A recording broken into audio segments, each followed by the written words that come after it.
മക്കളെ റാത്തല്ല എന്താ പറയുക, ഇന്ന് ഉബൈദിൻ്റെ ഒരു വീഡിയോ കണ്ടിട്ടാ. ഒരു പയ്യൻ ഒരു സൈക്കിളിൽ അങ്ങനെ പോകുമ്പോഴേ അവൻ്റെ ആഗ്രഹം ചോദിച്ചപ്പോൾ അവൻ പറഞ്ഞു ഒരു ജെയ്സി എടുക്കണമെന്ന്. ജെയ്സി എടുക്കണം എന്നുള്ള ആഗ്രഹമാണ്. പക്ഷേ പിന്നെ അവനോട് കാര്യങ്ങൾ ചോദിച്ചപ്പോൾ അവൻ പറഞ്ഞു എന്തരാം എൻ്റെ ഏറ്റവും വലിയ സ്വപ്നം എന്താണെന്ന് ചോദിച്ചപ്പോൾ എൻ്റെ അമ്മനെയും അച്ഛനെയും നല്ല രീതിയിൽ നോക്കണം, നല്ലൊരു വീടുണ്ടാക്കണം. പിന്നെ അവൻ്റെ ഒരു ആത്മാർത്ഥത കണ്ടപ്പോൾ ഞാൻ സത്യത്തിൽ അത്ഭുതപ്പെട്ടു പോയിട്ടാണ്. സംഭവമാണ് മാഷാല്ലാ. കാരണം അങ്ങനത്തെ ഒരു പ്രതീക്ഷ ഉണ്ടെങ്കിൽ അത് അവനെ ഒട്ടും തളരൂടെ ശരിക്കും. പിന്നെ നമ്മളെ ഉമ്മാരിപ്പാരി നോക്കുന്ന പറഞ്ഞാൽ അത് സത്യത്തിൽ വേറെ ലെവലാണ്. നമുക്ക് തോന്നുന്നു നമ്മളെ അടുത്ത് 10 ഉറുപ്പ്യ ഉണ്ട്, 1000 ഉറുപ്പ്യ ഉണ്ടെങ്കിൽ അത് 500 ഉറുപ്പ്യ കൊടുത്താൽ പഠിച്ചവനായി കുറഞ്ഞു പോകുന്നു. ഒരിക്കലും കുറയില്ല കേട്ടോ, ഒരിക്കലും കുറയില്ല. ഞാനൊക്കെ അതിന് സാക്ഷിയാണ് ഞാൻ. ഇപ്പോൾ ഞാനൊരു വാർപ്പ് കഴിഞ്ഞാൽ ഇപ്പം നമ്മളെ വലിയ അട്ടിത്തരം പറയില്ല, ഒരു 100 ഉറുപ്പ്യയിൽ ഇപ്പാൻ്റെ കൈ കൂടി പോയാണ് എല്ലാം അവിടെ കൊടുത്താണ്ട് പോരും, അല്ലെങ്കിൽ എന്തെങ്കിലും ആവശ്യമുള്ള സാധനം അവിടെ കൊടുത്താണ്ട് പോരും. 100 ഉറുപ്പ്യ ഒരു സന്തോഷത്തിന് കൊടുക്കുകയാണ്. ഇപ്പോൾ നമ്മൾ എന്തെങ്കിലും പെട്ടെന്ന് വലിയ ചെരിവും കാര്യങ്ങളൊക്കെ വാർപ്പുണ്ടെങ്കിൽ നമ്മളിപ്പോൾ ഇങ്ങനെ എന്ത് ചെയ്യും, അപ്പം ഇന്നിപ്പോൾ ഉപ്പാക്ക് വൈകുന്നേരം പൈസ കൊണ്ടു കൊടുക്കണം മനസ്സിലാണ് വിചാരിച്ചുമ്പോൾ നമുക്കൊരു ഇജ്ജത്ത് വരും, ധൈര്യം കണ്ട് വരുന്നതാണ്. വൈകുന്നേരം ഉപ്പാൻ്റെ അടുത്ത് പോകണത് കഴിഞ്ഞിട്ട് റാഹത്തായിട്ട് എൻ്റെ വലിയ വാർപ്പൊക്കെയാണ് ഉപ്പാൻ്റെ അടുത്ത് വൈകുന്നേരം പോകണമെന്ന്. നമ്മളിവിടെ ഇവിടെയാണ് ഇപ്പോൾ തറവാട്ടിങ്ങനാണ്. അപ്പോൾ നമ്മൾ ഉപ്പാരെ നോക്കുക, ഉമ്മാരെ നോക്കുക. ഉമ്മ എന്തായാലും മരിച്ചു, വെള്ളമൊക്കെ പരീക്ഷയിലായി കൊടുക്കണം. മുഹറം 10 കൂടിയാണല്ലോ.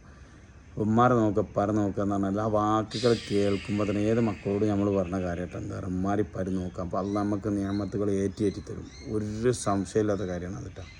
കാരണം അതങ്ങനെയാണ്. ഉമ്മാരെ നോക്കുക, പ്രായമുള്ളവർ നോക്കുക, വയസ്സന്മാരെ നോക്കുക. കാരണം എന്താ പറയുക, ജീവിതത്തിൽ ഒരിക്കലും ഞാൻ പരപ്പനങ്ങാടിയുള്ള ഒരാളെ പരിചയപ്പെട്ടിട്ട് അദ്ദേഹത്തിന് ഒരു ദിവസം പെട്ടെന്ന് എന്നോട് വിളിച്ചു തന്നെ ചെങ്ങനൊക്കെ കുറച്ച് സാധനങ്ങൾ വേണം.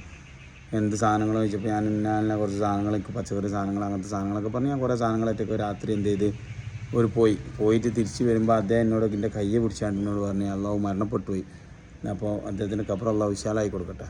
അപ്പോൾ അദ്ദേഹത്തിൻ്റെ കയ്യെ ഇങ്ങനെ പിടിച്ചാണ്ട് പെട്ടെന്ന് പറഞ്ഞു ഇഞ്ചി എൻ്റെ കുട്ടി വട്ടത്താണി വഴി പോകണ്ട, ചെമ്മാട് വഴി പോയിക്കോളി എന്ന് പറഞ്ഞു. ചെമ്മാട് വഴി പോയിക്കോളി എന്ന് പറഞ്ഞപ്പോൾ ഞാൻ അത്ര വളർത്തില്ല.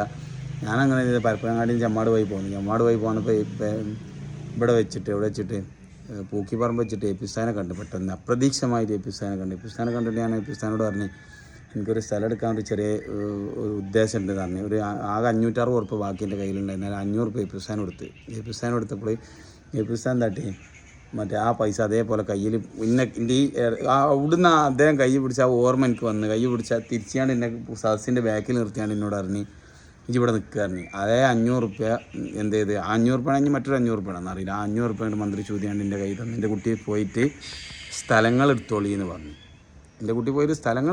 പറഞ്ഞു. അപ്പോൾ എന്താ വെച്ചാൽ അപ്പോൾ നമ്മൾ കൊടുത്താൽ കുറയില്ല. അപ്പോൾ ഞാൻ എന്ത് ചെയ്താൽ 3 സ്ഥലം എടുത്ത്, ഇപ്പോൾ ഞാൻ ഇന്ന് ഇരിക്കുന്ന സ്ഥലം എടുത്ത്, ഞാൻ വേറെ അങ്ങാടിയിലൊരു സ്ഥലം എടുത്ത്, പിന്നെ അതിൻ്റെ മുന്നേ വേറെ സ്ഥലം എടുത്ത്.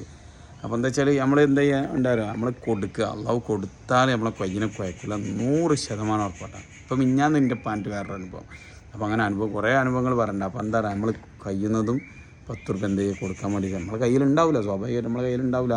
പക്ഷെ എന്നാലും നമ്മൾ ഉള്ളതിനനുസരിച്ച് കൊടുത്ത് സക്കാത്ത് കൊടുത്താൽ ഇതാ വല്ലാഹി നമ്മൾ അള്ള കുഴക്കൂലെന്ന് 100% ഉറപ്പാട്ടാണ്.